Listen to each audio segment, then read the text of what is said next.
Ako si Coach, mahilig gumala at maglibot-libot. Kaya pinuntahan ko ang Baluarte Watchtower sa Barangay Victoria ng Luna, La Union.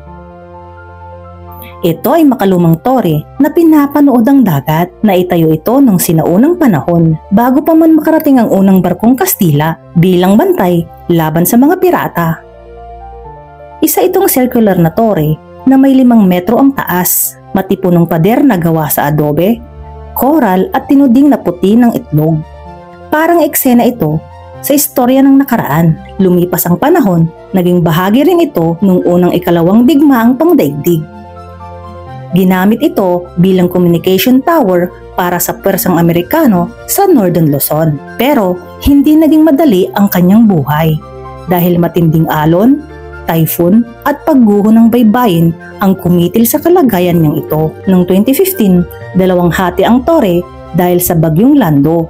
Pero hindi siya basta nasira. Ngayon, naririto pa rin siya. Patuloy siyang nakatayo. Hindi man perpekto, pero matatag pa rin ito. Nakatanaw sa West Philippine Sea, nakatayo sa Pebbly Beach ng Luna na para bang handang magkwento sa sinumang nais makinig.